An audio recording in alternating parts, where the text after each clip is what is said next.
Gente, obrigada a todo mundo por ter vindo. A gente está numa felicidade muito grande. Santo Antônio só não me deu o marido, mas o resto eu estou numa felicidade, que é uma beleza. Temos gente aí, mais gente. Então, nós estamos aqui hoje para fazer uma coisa que é fundamental nesse momento, né, que o nosso país está passando, que é um certo transtorno, uma certa confusão, um certo medo, né? Nós estamos com dois medos. O medo da pandemia, né? Que é o medo justo, correto, temos que nos cuidar, mas existe um outro medo da gente não conseguir alcançar um mundo que ficou para trás. Esse medo não se justifica, né? Esse medo não se justifica. O mundo está sempre mudando. E nós,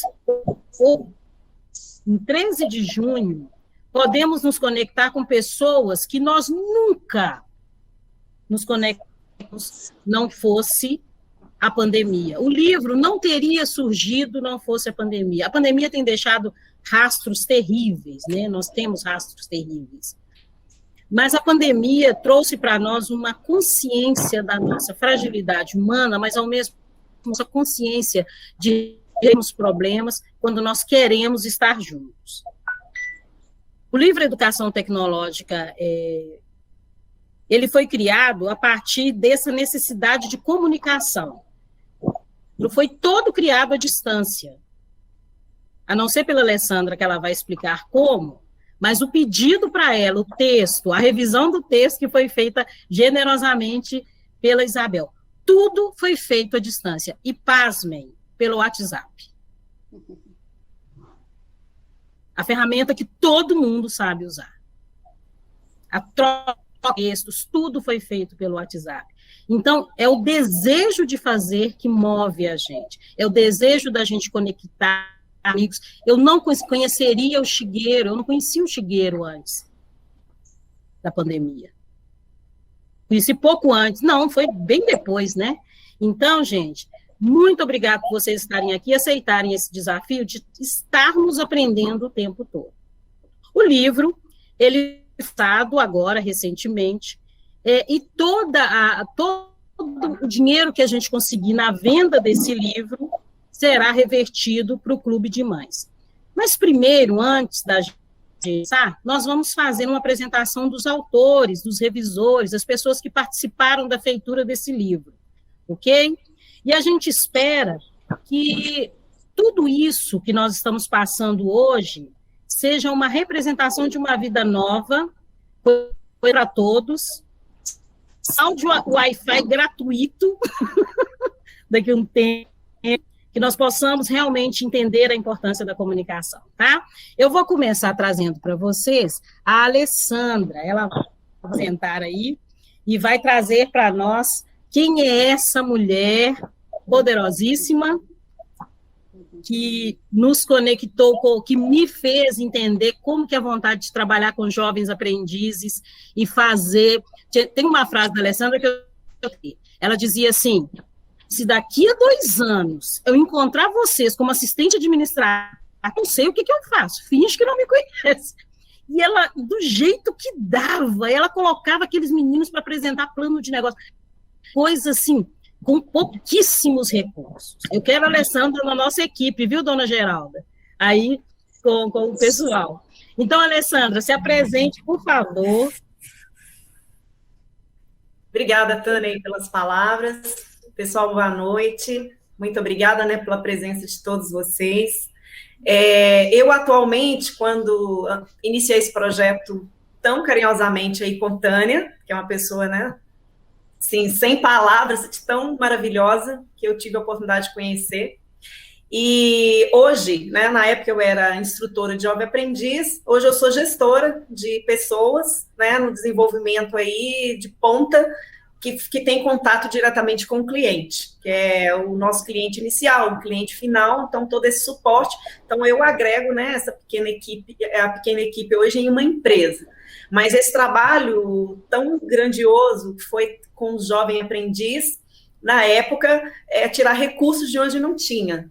a falta de internet, computador, e no auge onde as pessoas estavam literalmente à mercê de comportamentais, porque, né, jovem de todas as idades, de todas as classes, então eu tinha que tratá-los todos com carinho, olhar a deficiência e a gente conseguir alavancar. Então foram vários projetos dentro desse, né, junto com a Tânia aí, de colocar leitura, fazer eles desenvolver para apresentação de trabalho em sala e se tornar melhores profissionais dentro do mercado, que tanto tem a discriminação, dependendo da localidade, e a falta de oportunidade, incentivar esses jovens a fazer até mesmo uma faculdade, um curso profissionalizante. E para mim, alegria, dentro das 8 turmas que eu tive, no final, que 90% desses jovens aprendiz, que eu tenho contato com todos, foram promovidos nas empresas. Isso que a gente fala que é um resultado muito bacana e gratificante, onde a gente tem, né, o sabor, a vontade de continuar em projetos desses, porque dá certo. Né? Então, assim, continuo, né, na área, não na área educacional, mas na área de gestão de pessoas, que é algo que eu amo de paixão. Esse é um pouquinho de mim. Parabéns.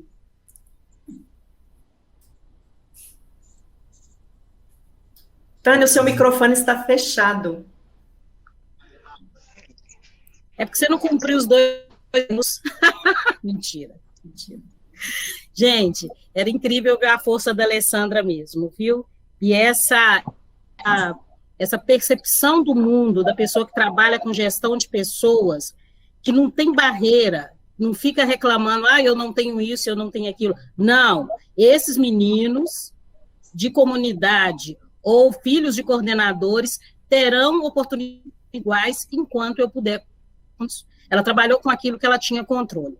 Agora, a gente vai passar para Isabel, querida. Isabel Cristina, formada em letras, pessoa linda, ela vai se apresentar, entrou na equipe, topou, carinhosamente ela acolheu a proposta da editora Epo Criativa, que é não só mostrar o escritor, mas mostrar toda a equipe que produz um livro.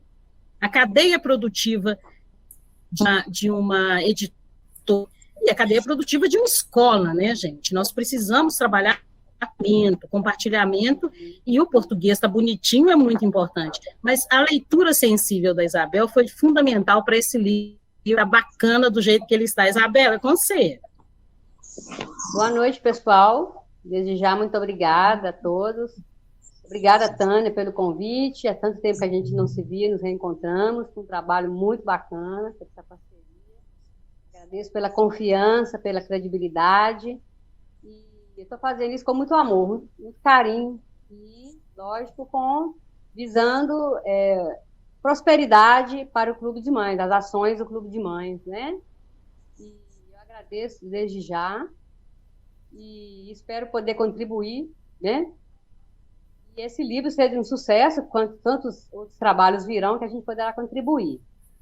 Eu vou falar sobre mim. Eu sou itabirana, como a Tânia já adiantou, eu sou formada em letras pela Faculdade de Itabira, né, a FACH, e eu gosto muito da área de revisão e redação. Eu dei aula há pouco tempo, identifico muito com a literatura e com a língua inglesa também, né? E eu estou fazendo, atualmente, mais trabalhos de revisão. Sou funcionária pública da área administrativa, trabalho atualmente na Secretaria de Agricultura, trabalhava muito com a cultura, né? Trabalhei na Fundação Cultural por muitos anos, e a leitura, a escrita e a revisão nunca me abandonaram. Aliás, eu nunca abandonei também, né? Um trabalho como esse, em todos os lugares por onde eu passo, é implícito, está até implícito, né? Em todo lugar que eu vou, eu faço esse trabalho, seja de redação, na revisão, recebendo escritores, pela Fundação Cultural, acompanhei muitos trabalhos literários, oficinas, então eu me apeguei muito a isso. E foi com a grande satisfação que eu acolhi a proposta da Tânia, atender a esse chamado como revisora, que é um trabalho que eu amo fazer. E eu gosto de fazer, falar que a revisão é um trabalho muito minucioso. pega o trabalho, não cru, né? Ele está pronto, mas a gente tem que dar os retoques. Eu falo que é tipo uma costura que a gente tem que fazer várias experimentações, até fazer os ajustes todos para que a obra fique um brinco, fique precisamente do jeito como deve ser. E eu acho que a revisão é preponderante para qualquer tipo de trabalho, né? Seja um trabalho literário, trabalho técnico, o trabalho do dia a dia, apesar da gente ter uma informalidade, às vezes, usar muito a linguagem escrita coloquial hoje, ainda mais que nunca com a linguagem pela internet, a linguagem desse mundo digital, né? Eu acho que a revisão perpassa por vários momentos, né, da vida da gente. Por mais que a gente esteja despojado, falando do trivial, né, do cotidiano, a gente não deve descuidar da questão da bem escrita, do bem falar, do bem escrever. Então, eu acho que a Tânia foi feliz, né, em passar esse trabalho que eu amo muito, e eu posso poder contribuir bastante em outros projetos também. Então, é isso, a revisão, como a redação, são as coisas que eu mais gosto de fazer, né? Independentemente de onde eu esteja trabalhando. Eu lido com isso, por onde eu passei toda a minha vida, desde o comércio até hoje que eu estou no serviço público, passei pela área cultural como professora, trabalhei na Cúria Diocesana, sempre lidando com a escrita, com a palavra, é o que me move. Gosto muito. Espero poder continuar trabalhando com vocês todos, numa parceria bacana, e contribuindo mais que nunca para as questões sociais tão necessitadas hoje, né? Trabalhar, como a Alessandra falou, com as comunidades, com os que estão mais precisando, talvez, da gente, porque muitos já têm essa condição, né? Mas aí eu quero me lançar para esse fim. Espero poder contribuir e que esse livro seja um sucesso. Vamos fazer o nosso marketing, vender o nosso peixe, porque vale a pena. O livro está muito bom, eu como revisora, já fiz 3, 4 leituras, e vamos contribuir, comprar para que essa obra seja um sucesso. Eu agradeço a todos a oportunidade e boa noite a todos. Vamos continuar nesse bate-papo gostoso. Muito obrigada. Belzinha. Isabel, gente, ela é preciosa. É de uma delicadeza. Porque tem gente que faz a revisão do seu livro, parece que ele é o escritor, né? Fica dando palpite, a Isabel não. Ela é ela te respeita de uma forma, e quando corrige, nem parece que está corrigindo, é uma beleza. Muito que, Isabel, muito obrigada. Espero que a gente diminua essa vala, essa exclusão aí, que é muito durante a pandemia, né? Muita gente que não está tendo acesso, né, por vários problemas. Gente, agora o Nivaldo, que irá falar, né? Como eu disse, eu estou apresentando os autores em ordem alfabética, para que a gente possa conhecer um pouquinho de todos vocês que estão aqui, depois nós falaremos do assunto do livro. Eu quero que vocês conheçam os autores agora. Nivaldo, por favor, com você. Boa noite a todos e a todas, né? Eu, como a Taninha comentou mais no início, né? A gente está aí nesse trabalho, misturando várias áreas, né? Eu, desde menino, desde adolescente, sempre tive uma participação em movimentos sociais de vários tipos diferentes, tanto na questão de movimentos religiosos, movimentos comunitários, né? Movimentos ambientais. Então, a gente foi misturando tudo isso. E na minha vida profissional, que está mais ligado, no primeiro momento, à área da informática, depois à área da educação, né? A gente vai agregando outros contatos, né? Outras experiências, e com isso aí a gente pôde, de alguma forma, colaborar para que, em algum momento, chegasse nessa atividade de hoje, inclusive, né? Com o Clube de Mães, inclusive agradecer a dona Geralda aí, né, e parabenizar pelo trabalho que é feito na comunidade aqui com a coordenação dela, né, e participação de várias outras pessoas. Agradecer as outras entidades parceiras do Clube de Mães. Nós, nos últimos anos, temos conseguido, apesar desse período da pandemia ter atrapalhado bastante, né, mas a gente conseguiu fazer muita coisa interessante nos últimos 3, 4 anos aí. a Taninha, que chegou aí para agregar com a discussão sobre a oratória, né, sobre um trabalho que a gente começou em 2019, e fomos incrementando e misturando outros assuntos no meio. Hoje nós estamos aí, a tecnologia, a educação, movimento social, tudo junto, né? E agradecer, né, e desejar que a gente realmente consiga fazer um bom trabalho hoje, que o livro realmente seja um sucesso e que outras iniciativas possam se seguir a esta aí. Obrigado. E não esqueça de comprar o livro. Não esqueçam de comprar o livro, gente. Na Amazon, tá lá disponível. O link está nos grupos aí. Tá, gente, o livro é bom, viu? A gente costuma dizer que em Minas não é coruja gavando, não. Já ouviram essa expressão? Coruja fica gavando, ou seja, elogiando o próprio trabalho. Um trabalho em conjunto que foi feito por todos com muito carinho. Eu tenho certeza que vocês vão gostar. Eu gostaria de chamar uma pessoa querida agora também, a Ana Corsini, gente. A Ana, se eu falar tudo que a Ana fez por esse trabalho, eu vou ficar aqui o resto do tempo. Nós temos que apresentar o livro para vocês. Então, Ana, se apresente aí e a gente vai conhecer um pouco mais de você, por favor. Boa noite a todos. E a generosidade da Tânia e o empenho dela nesse processo, porque eu sou uma migrante digital, né, e eu não... essas etapas, para mim, foram bastante desafiadoras. Sou da área de educação, mas tecnologia... Ainda, eu saí da sala de aula no início da entrada da tecnologia. E eu nunca fui muito amiga da tecnologia, não. Mas com esse processo que a gente está vivendo hoje, cada dia mais a necessidade da gente estar aprendendo e não pode ficar mais à margem do processo tecnológico, não tem como. Então, eu fui aluna da Tânia e acabei contribuindo um pouco para que a gente pudesse.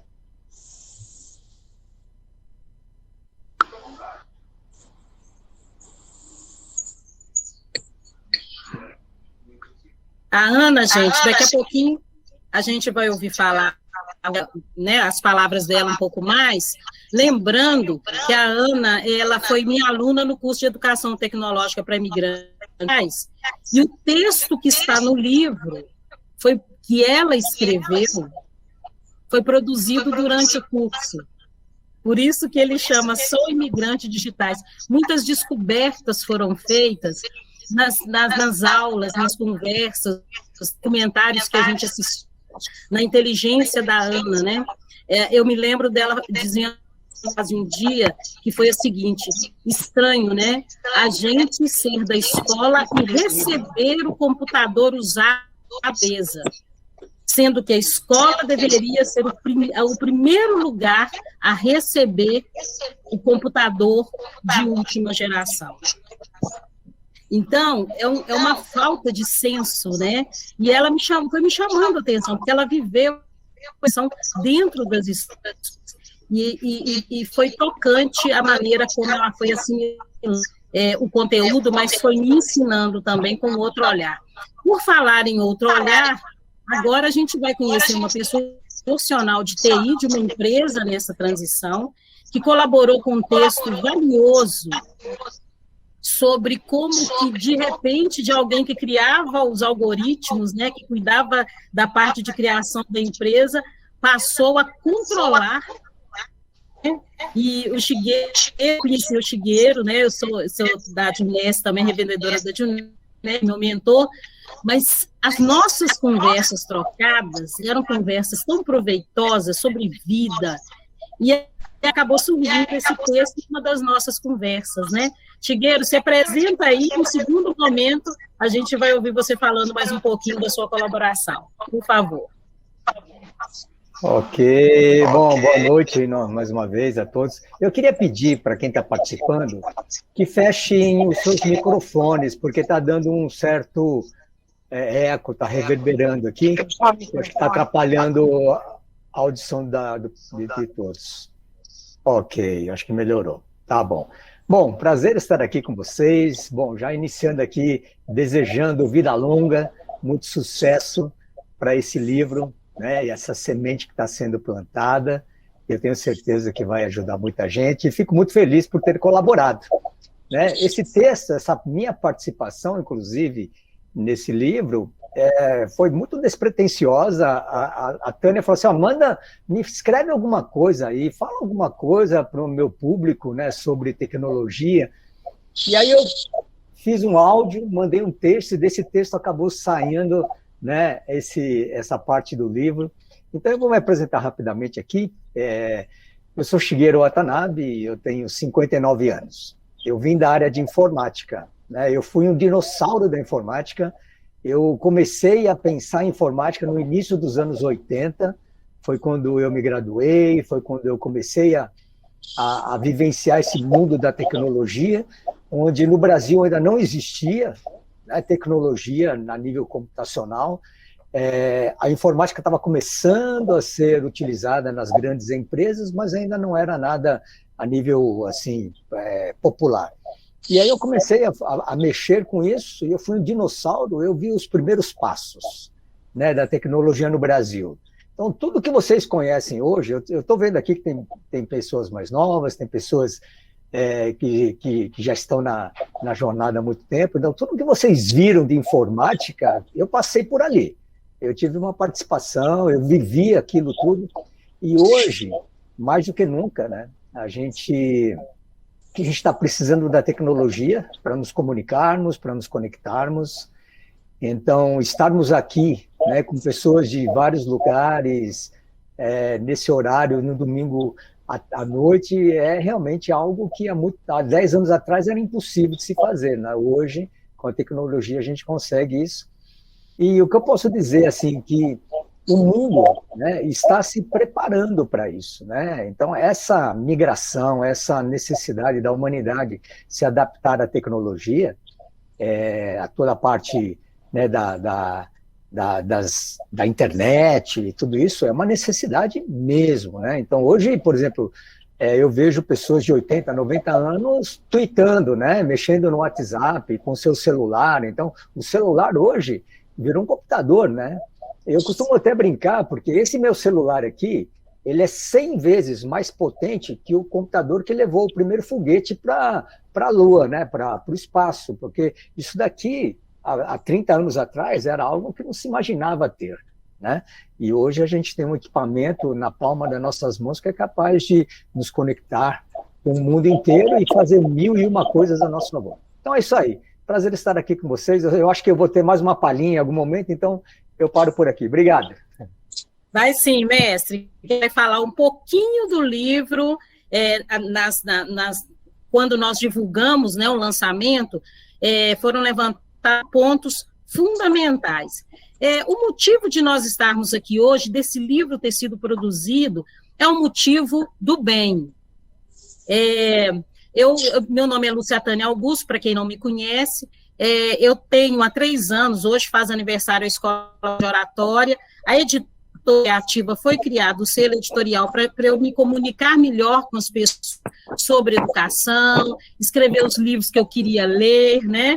Eu acho que é a melhor coisa do mundo. Vou escrever alguma coisa que eu quero. Só que eu sou muito agregária, eu gosto de fazer coisa junto.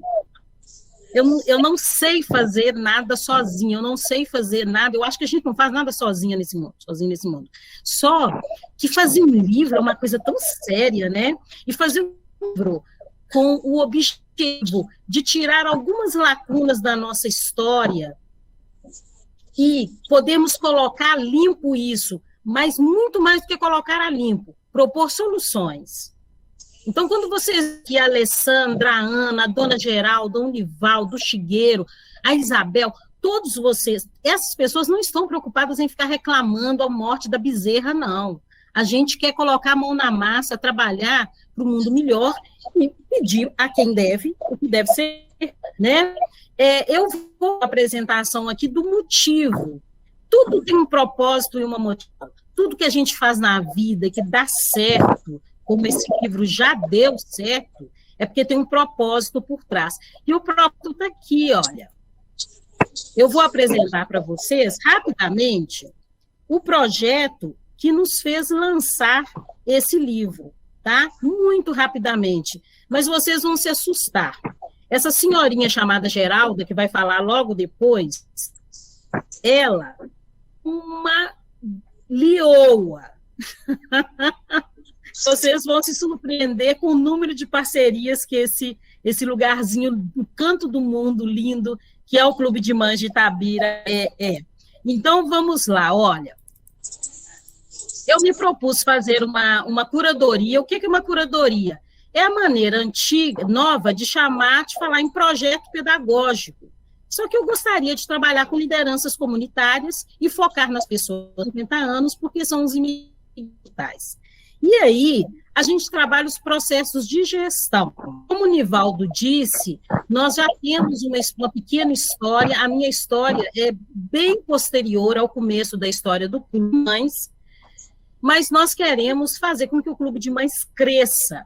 E aí, nós estamos nesse projeto de curadoria para capacitar os associados em competências digitais, Clube de Mães do bairro Santa Ruth. Fizemos, em 2019, um diagnóstico da idade da associação, nós identificamos e fizemos um remanejamento da marca, né, visão e valores, né, para onde que esse Clube de Mães gostaria de ir, e uma programação das ações a serem desenvolvidas pela comunidade junto às lideranças.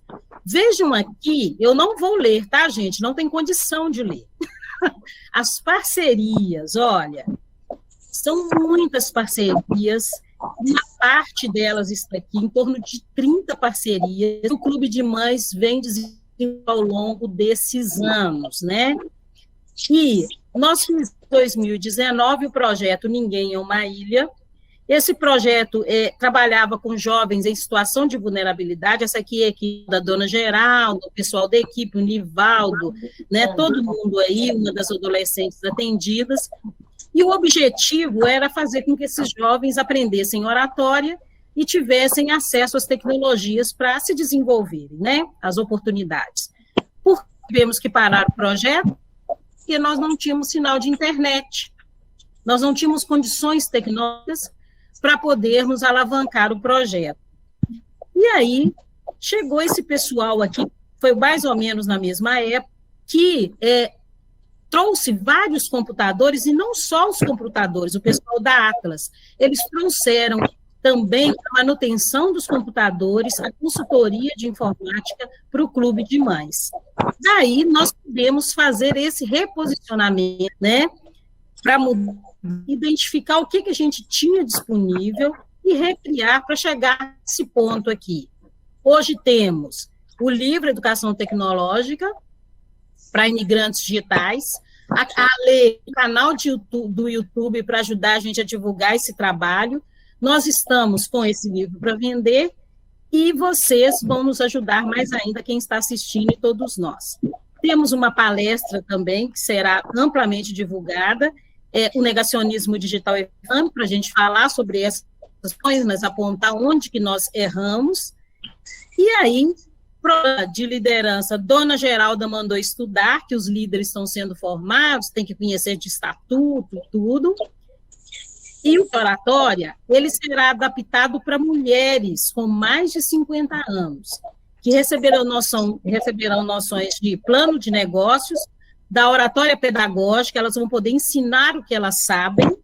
O pessoal da tecnologia vai dar o curso de informática para que elas possam escrever o próprio digital, e nós estamos dando o primeiro passo até 13 de junho de 2022. Dicas da lei, venda do livro, o podcast da dona Geralda? Quais são as metas e quais são os prazos? Nós pretendemos vender livros a R$ 18,80, 100 livros por mês, com aquele tanto de parceria de vocês aí, não é possível, né? Se a gente R$ 22.560, nós conseguiremos pagar 30 horas por mês de aula, a R$ 40 para o instrutor. Nós poderemos pagar mensalmente em torno de R$ 200 para a rede de Wi-Fi, internet, o material de consumo que é necessário para as aulas e ter uma reserva para qualquer eventualidade. O valor que nós queremos chegar por mês é de R$ 1.880, que vai bancar todos esses projetos aqui, ok? Então, essa ideia é uma ideia que preserva o direito da comunidade a ter acesso à tecnologia. Nós precisamos mobilizar a comunidade e precisamos fazer com que as pessoas entendam o seguinte: o Clube de Mães. Existem várias mães agora que não podem acompanhar os filhos porque não sabem trabalhar com a internet. Não é só porque não tem o equipamento, não. Às vezes o filho tem o celular, ela poderia ajudá-lo em muitas coisas, mas elas não têm a noção de ajudar. Os professores não estão dando conta de particularizar o atendimento para os alunos, porque está à distância, é remoto. Então, a gente precisa capacitar essas mães. E eu descobri ao longo do processo que a maneira mais efetiva de você fazer isso é fazer a pessoa escrever um livro de alguma coisa que ela queira. Porque ela aprende com um motivo, com um propósito. Se eu sou cozinheira, eu vou fazer um livro ensinando a fazer as receitas, né? Se eu sou enfermeira, ou seja, o que eu quero? A Alessandra vai falar sobre isso. Conhecimento do que eu sei. Eu transformo em conhecimento explícito, escrevo um livro e compartilho isso. Isso é o que nós chamamos da espiral do conhecimento. Dona Geralda, eu vou pedir a senhora aqui para falar rapidamente, porque a Alessandra vai falar da espiral do conhecimento, na experiência com os jovens aprendizes, o Shigeru vai falar da questão de como que a gente não fica só controlando, o Valdo vai falar da reserva de mercado, mas eu quero dar uma palavrinha para a gente de como que é a situação da comunidade, dos jovens e das mães jovens e dos idosos desses jovens, para a gente saber que comunidade é essa que a gente vai ajudar com toda certeza. Vamos lá. Boa noite a todos, né? De antemão, já quero agradecer a todos esse grande benefício para nós, que eu estou sentindo que a gente nem merece. Mas, muito obrigado, porque a gente corre atrás mesmo das pessoas ajudar a gente mesmo, porque sem as pessoas a gente não consegue chegar a lugar nenhum. Eu gosto muito de um pensamento de um sociólogo, que eu não esqueço o nome dele agora, que nós aprendemos a nadar como os peixes, a voar como os pássaros, mas não sabemos amar como irmãos. E a finalidade do Clube de Mães é tentar mostrar que nós somos todos um e um todos. Nós temos que estar juntos, nós temos que nos amar, nos respeitar, nos valorizar e nos dignificar. Porque, infelizmente, isso não é mérito só do Clube de Mães Santa Ruth, ou seja, Santa Ruth e adjacentes, mas isso é mal brasileiro. Infelizmente, nossos irmãos, principalmente nós negros e outros mais, que até os índios agora já estão sendo incomodados na sua casinha, né, sua morada local. Infelizmente, o desrespeito. Eu não sei se essa pandemia veio mostrar o desrespeito do cidadão ou se o cidadão vem mostrar que ele pode amar. Uma coisa essa pandemia veio dizer, porque como o desrespeito se destacou com essa pandemia. Claro que tem muita gente boa, muita coisa boa, mas a coisa funesta é demais, é horrível. Tem hora que dá vontade de viver chorando, porque, infelizmente, eu, como vivi a vida inteira sofrendo, porque eu já perdi meu pai, eu tinha 1 ano só, e fui batendo cabeça aqui, cabeça ali, e cheguei onde cheguei. Então, eu acho que eu cheguei até muito além. Mas vamos, pelo pouco de tempo que tem ainda, vamos tentar ser diferente, mas um diferente bem melhor. Um diferente bem humano. Eu acho que a humanidade está faltando para todos nós. Por mais que a gente tenta mostrar a humanidade, a gente ainda é desumano. E o povo aqui é tudo isso, essa pobreza de conhecimento, de respeito, de fraternidade, de amor ao outro. E é geral, dos mais novos aos mais velhos. Tanto é que, como eu conversei com você, Tânia, que o trabalho do Oscar Lu era mesmo mostrar a junção valor filho e valor pai e mãe, que está ficando perdido. Filho não reconhece o valor de pai e mãe também não está reconhecendo o seu filho, porque a gente está vendo muita crueldade, muita maldade, mas a gente vai tentar, quem sabe, com essa bateria aí, com essa turma de peso, eu acho que nós vai vamos dar certo. A senhora lembrou, sim, que eu falei sim, que nós queríamos fazer uma revolução? Eu acho que chegou a hora da minha revolução. Lembra que eu falei que nesse estágio da minha idade eu ia fazer revolução? Isso, e está fazendo. Lembra que o Martin Luther King, ele dizia o seguinte: o que me incomoda não é a fala dos maus, mas o silêncio dos bons. Então, quando a gente coloca o rostinho aqui, que todos estão colocando para ouvir do bem, do que é belo e do que é justo, a gente pode fazer enquanto individualidade, a gente está deixando a nossa marca também. Nós sabemos unidades, quando a escola não age, a polícia não age, a comunidade não age, quem age são os traficantes. Na internet, a relação não muda. Se você deixar somente para as pessoas que estão falando bobagens o espaço da fala, por outras coisas, e as pessoas que querem ouvir coisas boas, que querem ver coisas boas, vão ouvir.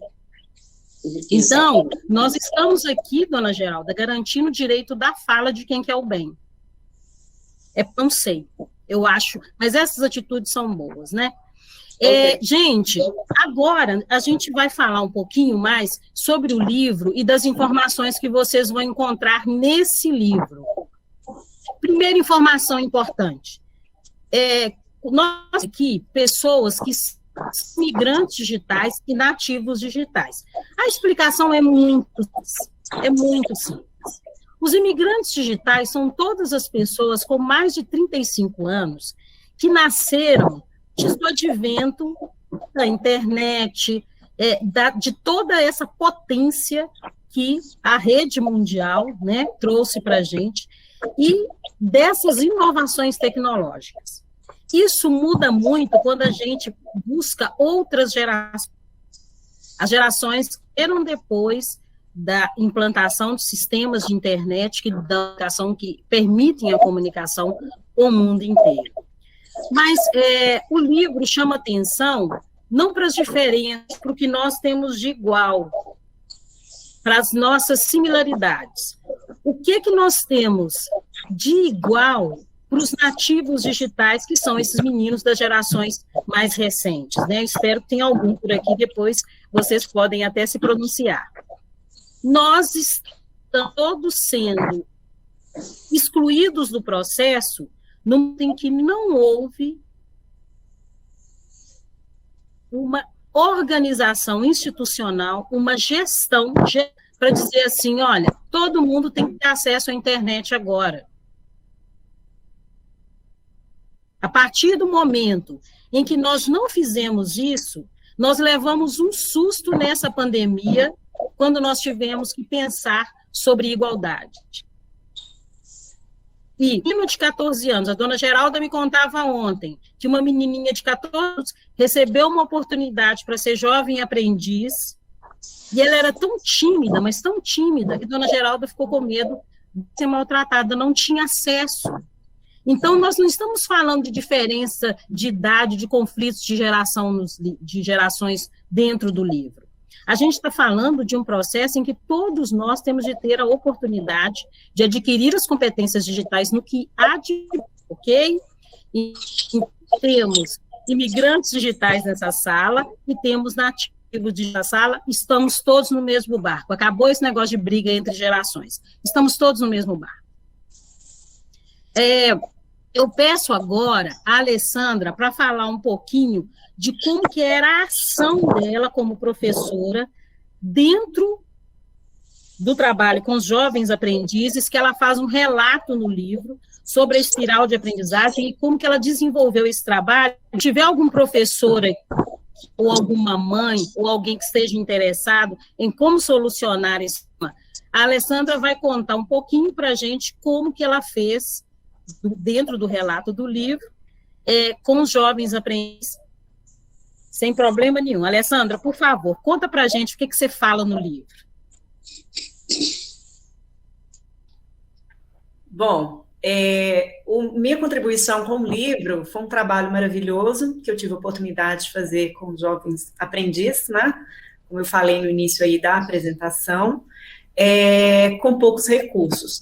Então, assim, fazer com que a maioria era muito tímida, vindo de situações bem precárias, não tinha aquele conhecimento em questão de falar, como se portar, e cada um tinha, né, um comportamento. E como encontrar isso dentro da métrica do trabalho para que eles começassem a desenvolver. Então, ou seja, a timidez, eu percebi, até mesmo pela falta de recurso, que ela era tamanha. Eles eram megamente inteligentes para mexer com um celular, com mídia digital, mas ao se expressar, eles não tinham nem muito jeito. Então, foi trabalhando esses conhecimentos da forma mais lúdica possível, fazendo com que eles colorissem, desenhassem, escrevessem, e fizessem as apresentações, né, mediante, assim, na frente de salas de aula, que eu vi que tinha jeito, que tinha pessoas que poderiam, sim, mudar, ter outro comportamento e outras oportunidades. E com esse trabalho, essas pessoas foram construindo, né, aos poucos, os valores e podendo se expressar, até mesmo a forma como eles se sentiam sendo tratados nas empresas, na sala de aula, em casa, e buscar recursos para melhorar. Então, logo assim, foi um trabalho tão lindo que, ao passar, né, no final, a maioria dessas pessoas serem promovidas, me ligarem, falar, eu tive uma oportunidade na empresa, quando eles mesmos não acreditavam nos próprios valores. Isso, para mim, não tem preço, né? Então, assim, é um trabalho maravilhoso que, com certeza, né, independente do que eu puder contribuir mais para frente, para outros projetos, eu estou dentro. E, assim, isso é só uma pauta. E para vocês não esquecerem, compre o livro. Na Amazon tá disponível já, né, o link, e o livro tá lindo, tá maravilhoso. Tânia, o seu microfone está desligado. Para variar, sou a rainha do microfone desligado. Para quem não sabe, eu adoro falar, e isso é porque eu adoro falar. Nós... professores, mestres, pessoas que trabalham com jovens aprendizes. Quem trabalha com educação tem que ter método. A Alessandra tem método. Nós adotamos um método chamado Espiral da Aprendizagem, em que ela aplicou de forma perfeita na sala de aula, e que uma das fases do método, né, conhecimento explícito, rodas de conversa. E esses meninos iam aumentando no que diz respeito ao que o mercado hoje chama de soft skills. Os skills nada mais são as competências comportamentais e de relacionamento, criatividade, capacidade de trabalhar em equipe. E ela foi fazendo esses meninos o tempo todo registrarem essas experiências. E foi um trabalho primoroso. Trabalhamos também com um pouquinho de Cury, né? O Augusto, que é um psicólogo muito bacana, que dá dicas sobre como você trabalhar. Então, a Alessandra fez um trabalho perfeito, porque ela tem método. Ela teve método. Não é meter as caras, não. É método, tá? Eu quero pedir ao Nivaldo agora, aliás, eu vou pedir ao Shigueiro, Nivaldo, eu posso? Pedir o Shigueiro para falar primeiro. Mestre, você está aí? Sim. Eu vou pedir você para falar depois da Alessandra, mestre, porque, como você já disse, entrou numa época em que tudo estava sendo implantado nas empresas. A Alessandra acabou dos jovens que estão entrando na empresa, né? Os jovens aprendizes que entram na empresa e que não tiveram a oportunidade de ter acesso a todo esse conhecimento, a toda essa implantação. No livro, você diz uma coisa que me chamou muita atenção. Nós estamos gastando horrores com controle, com medo de invasão, né? No nosso texto a gente fala da criptografia, leiam um livro, comprem um livro. Conta um pouquinho sobre isso, essa coisa de você entrar na empresa com um intento, com o desejo de fazer aquilo. E hoje, com essas multicompetências que nós temos hoje, que todo mundo tem que aprender tudo na empresa, né? Não é desvio de função, mas a coisa está tão complicada. Conta um pouquinho dessa sua experiência com informática no setor, e como que você vê hoje. Fala um pouquinho do que você conta no livro e como que você vê hoje. Bom, vamos lá. Eu venho de uma época que os sistemas não eram abertos, né? Eles estavam fechados dentro de uma empresa, né? Não havia esse fluxo de informações, não havia toda essa conectividade que existe hoje.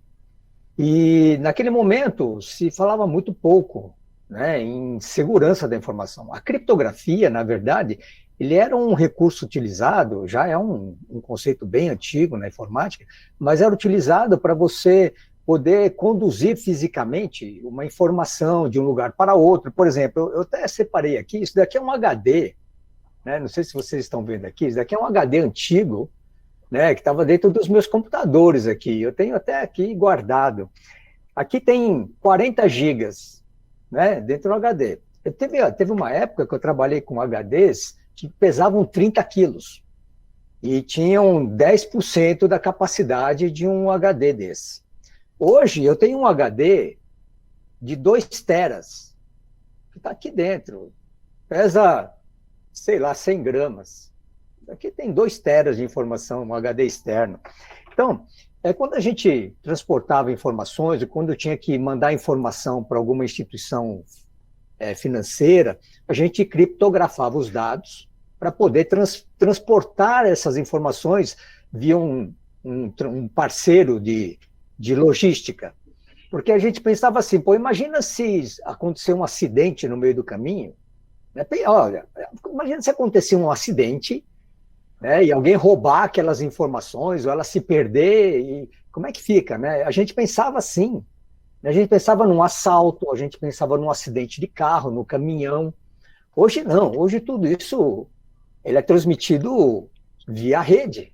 E a rede, não existe mais transporte físico, praticamente, de informações. Então, existem alguns momentos, né, que eu posso colocar aqui, que são importantes, que vêm trazendo essas necessidades novas. Eu acho que a primeira vem um pouco dentro do discurso da dona Geralda, né? Se não existissem tantas mentes ruins, a gente não precisaria ficar pensando tanto em segurança.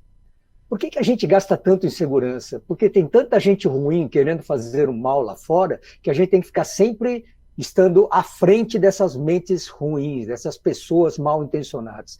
Então a segurança ela existe hoje porque a gente sabe que tem muita gente ruim aí fora, querendo o mal, querendo extorquir pessoas, entrando nos sistemas financeiros, fazendo fraudes, cometendo crimes, né, cibernéticos, mas isso gera uma demanda tão grande de necessidade por parte das instituições que elas precisam gastar milhões, bilhões de dólares todos os anos para poder manter as suas informações em segurança. Essa é uma necessidade. A segunda necessidade é sobre a segurança da informação, que vai além do conceito da segurança de invasão. O que é uma segurança da informação? Eu lembro muito bem, né? 11 de setembro, né? O que aconteceu nos Estados Unidos, as duas torres gêmeas. Aquelas duas torres gêmeas, elas eram ninhos de grandes empresas financeiras no mundo. Aquelas duas torres tinham empresas gigantes no mundo que colocavam todas as suas informações ali, colocavam lá. Ali estava um centro, a inteligência de muitas empresas do mundo. Quando aquelas duas torres vieram abaixo, muitas empresas perderam tudo de informação, estava tudo lá. 11 de setembro foi um marco na história da humanidade, por conta do terrorismo, mas também por conta da segurança da informação. Então, eu trabalhei numa empresa chamada Ford, e eu estava na Ford exatamente no dia 11 de setembro. Eu estava trabalhando naquele dia. Quando nós ouvimos a notícia, ficamos sabendo da notícia. Depois daquele evento, houve um movimento tão grande na empresa, porque é uma empresa americana, né? A Ford, empresa americana, ela tem a sua fábrica principal em Detroit, né? Lá em Detroit, lá nos Estados Unidos, norte dos Estados Unidos, quase divisa com o Canadá. E a partir daquele momento, houve uma necessidade tão forte de a gente ter a segurança da nossa informação, porque nós tivemos que nos preparar para um futuro, uma situação que poderia acontecer, por exemplo, um ato terrorista. Foram bilhões de dólares investidos para se construir réplicas das informações. Por exemplo, entra uma informação aqui, no mesmo momento ela está sendo guardada num lugar, algumas milhas, alguns quilômetros distantes dali, porque o que surgiu a partir daquele momento? Uma necessidade. Por quê? Até então, a gente imaginava de uma forma bem distante uma situação como aquela. Mas aquele fato de 11 de setembro, levou a gente começar a repensar toda a questão da segurança da informação. Então, seria, por exemplo, desastres naturais, terremotos, né? Coisas que poderão acontecer e que poderão colocar em risco toda uma estrutura, né, de uma empresa, de um conglomerado financeiro e coisa do tipo. Então, assim, levando um pouco além da criptografia, a segurança da informação hoje é uma das partes mais importantes de qualquer instituição, seja ela de pequeno, de médio ou de grande porte. Então, todo mundo hoje tem que ter um olho na operação e o outro olho na segurança. Sabe? Então, é aí onde vem a minha contribuição no livro. Eu falo rapidamente um pouco sobre criptografia, que é uma das ferramentas que são utilizadas nessa questão da segurança da informação. Ah, gente, dá para compreender a diferença, depois dessas falas, entre educação e informação simplesmente solta por aí? Por isso que o livro chama Educação Tecnológica para Imigrantes Digitais.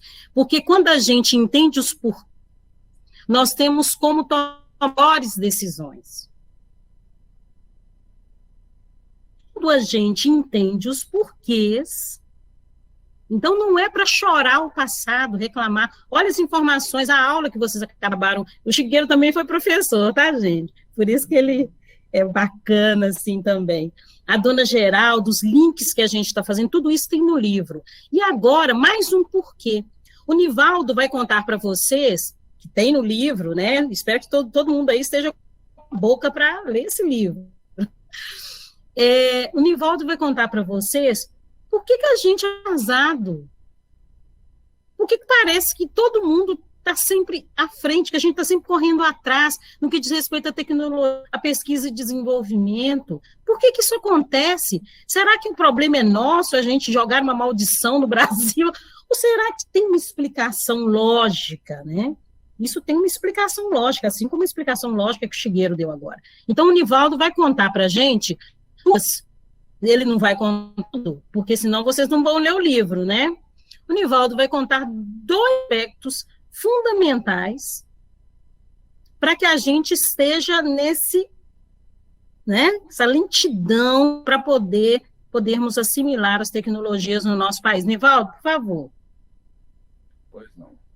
Na verdade, a gente tem aí uma gama de motivos, né? Tem muita coisa que interfere, e a gente poderia dizer que, basicamente, isso envolve algumas decisões estratégicas de nossos governantes, de uma maneira geral. Da mesma forma que nós estamos vendo hoje na questão da vacina, não precisamos de entrar nessa parte da discussão, né? Mas nós temos um histórico, né? O Brasil, como a Taninha foi para ter uma maldição, mas não é uma maldição. As nossas lideranças, né, de alguma forma, tomaram decisões que nos levaram à situação que a gente está nela hoje, né? E uma dessas decisões, ainda durante o século passado, né, o século XX, a gente pode pegar, e se qualquer um quiser pegar um livro de história, e vai ver que as principais áreas do desenvolvimento de tecnologia, elas foram sendo dominadas, vamos dizer assim, por algumas nações, por alguns países, né? Obviamente, aqui já foi citado aqui alguma coisa desse sentido, né? Acho que a Taninha mesmo falou aí sobre a questão dos Estados Unidos, né? Falou lá da Torre Gêmeas, né? Do avião que caiu lá e companhia. O Shigeru também falou aí sobre a questão, né, da segurança da tecnologia. A gente pode ver que as grandes empresas de tecnologia, a maioria delas, são americanos, né? Mas não é só americano, o Shigeru citou também a questão automobilística, né? Mas a gente pega aí alguns centros de tecnologia, de pesquisa do mundo, que estão, os principais deles, em outros países. A gente fala muito dos Estados Unidos, mas tem que lembrar alguns países da Europa, principalmente a Alemanha, França, né? Talvez a Inglaterra, a região da Ásia, né? Nós temos aí, até mesmo com parcerias dos Estados Unidos, em alguns casos, e outros é exatamente o contrário, é o contraponto, né? Vamos dizer, os rivais dos Estados Unidos aí, em alguns aspectos. A gente pega aí a Rússia, né? A antiga União Soviética, que era a grande disputa, vamos dizer assim, na chamada Guerra Fria do século passado, Estados Unidos e União Soviética, mas nós temos hoje a Rússia, a China, a Índia, que é um país pobre, mas que tem uma nata de pessoas que dominam a tecnologia. Os maiores programadores de computador hoje são da Índia, né? Não é nem da China, nem do Japão, nem dos Estados Unidos, é da Índia, né? Então, a gente tem aí essa questão de alguns serviços que envolvem a tecnologia acabam se concentrando em determinadas regiões do planeta. E o Brasil fez uma opção estratégica, vamos usar uma expressão um pouco chula, burra, né? Lá na década de 70, 80, por coincidência, era o nosso regime militar, né? Nós tivemos algumas decisões aí de ter, por exemplo, a chamada reserva de mercado, né? De informática. Por quê? Existiu um determinado momento, mais recentemente nós tivemos uma situação parecida, vocês devem se lembrar, com relação a essa questão da TV digital. O Brasil falou que ia criar um padrão de TV digital do Brasil. Então, quer dizer, em vez de poder acompanhar, juntar aí os pesquisadores dos países que já estavam mais avançados e fazer parcerias e abrir a tecnologia, negociar isso, não. Falando, vamos fazer o nosso, né? E esses vão fazer o nosso, lógico, tem gente competente no Brasil? Tem, mas nós não estamos, em termos de infraestrutura, em condição de disputar com os países que estão na ponta. Então, é muito mais inteligente fazer parceria e buscar aí formas de trazer essas tecnologias de maneira mais rápida. O que foi feito naquela época? O pessoal falou assim, não está todo mundo construindo o tal do microcomputador, porque o computador de grande porte ele existia desde a década de 40, lá nas grandes corporações, exército, universidades, empresas grandes, né? Mas o computador, que é isso que a gente está usando hoje aí, várias pessoas estão aqui hoje acessando através do computador, seja um notebook, seja um computador de mesa, esse tipo de tecnologia, ele passou a ser viável, né, economicamente, e passou a ser conhecido e usado pelo mundo afora na década de 80, né?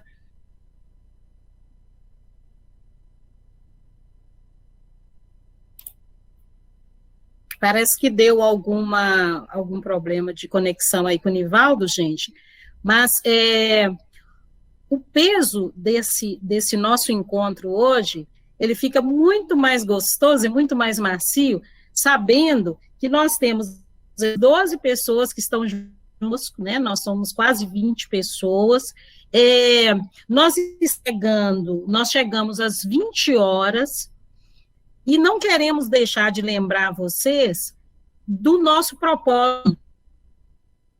O nosso propósito só torna o nosso livro melhor. O Nivaldo está voltando aí. Ele só torna o nosso livro melhor. Mas vocês não estarão comprando um livro só por um bom propósito filantrópico. Vocês estarão comprando um livro que vai mudar a cabeça de vocês. Voltei. Que vai ajudar vocês a entenderem muitas coisas e que terão soluções. Lá nós temos dicas de livros, dicas de filmes, metodologias usadas. Eu acho interessante o Shigeru estar aqui, porque a dupla que criou o método... Nivaldo, voltou?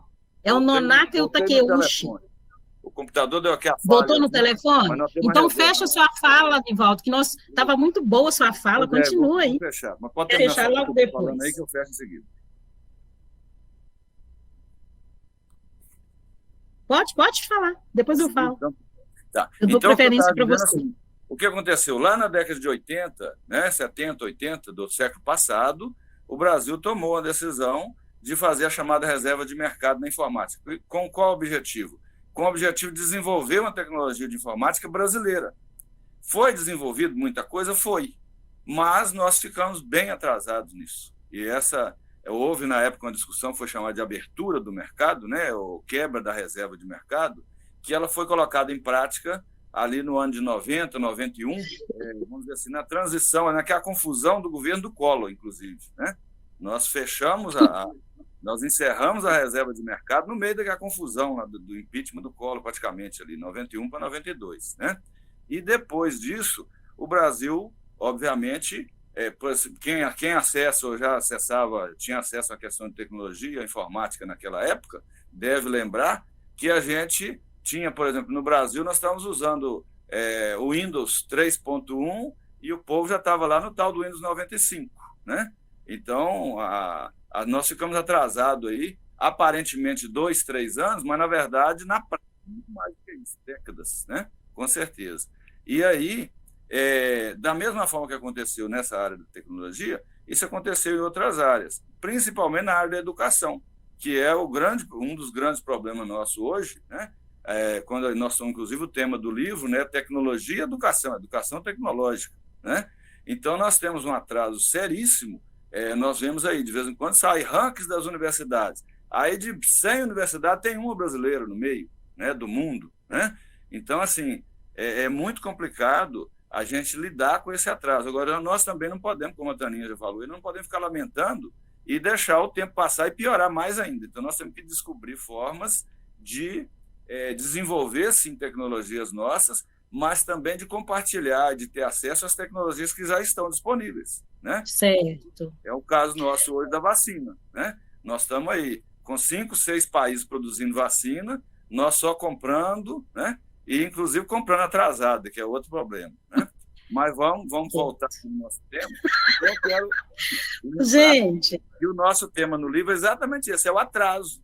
Né? Nós precisamos de discutir esse atraso, inclusive na organização das nossas entidades. A Taninha falou aí exato. Sobre a questão da organização do Clube de Mães, né, como instituição. Hoje de manhã, eu também sou diretor na Interassociação, que reúne as associações de moradores de Itabira. Hoje de manhã nós tivemos uma reunião da Interassociação, por causa dessa pandemia ficou um período sem reunião, né, mais de um ano sem reunião, e voltou, hoje foi a primeira desde março do ano passado. Né? E aí o que a gente vê é exatamente uma preocupação, a maioria das nossas entidades com dificuldade de coisas básicas organizacionais. Então, nós temos que trabalhar, sim, esse lado que você já mostrou aí, da discussão que a dona Geralda está propondo, né, com diretores, sobre a questão de estatuto, sobre organização, porque isso, e as pessoas precisam participar mais, que é outro ponto. Quer dizer, se as pessoas participam pouco, às vezes pessoas que poderiam contribuir para que essas instituições evoluam mais, às vezes dificulta, porque você pega pessoas, você fica, às vezes, com um grupo de pessoas que não dão conta de levar à frente determinado tipo de projeto porque não consegue acompanhar as novidades. Né? Então, nós precisamos trabalhar esse lado do acesso e também trabalhar o lado da educação. Não é isso? Sim. E aí, se a gente falar demais da conta, né, nós vamos voltar aqui para a Taninha de novo e lembrar, compre o livro. Compre o livro. # compre o livro. Gente, e vamos fechar, então, com uma dica, tá? Que é a dica que foi fundamentada no trabalho que foi feito no Sistema Divina Providência, que a Alessandra participou, que é exatamente nós, ao invés de ficarmos gastando salas e mais salas ou mais computadores, nós criarmos espaços espaços multimídia dentro de cada cantinho que a gente puder. Se nós tivermos dentro de qualquer lugar, que acontecerá no Clube de Mães, um sinal de internet, um bom sinal de internet, um bom telefone, e conseguirmos pessoas capacitadas para montarem um estúdio de gravação, onde não só os alunos, mas os professores, as pessoas da cidade, quem quiser, para produzir seus vídeos ali dentro. É o que está acontecendo em qualquer cidade do Rio de Janeiro, que o pessoal não tem dinheiro, é o que está acontecendo no Nordeste.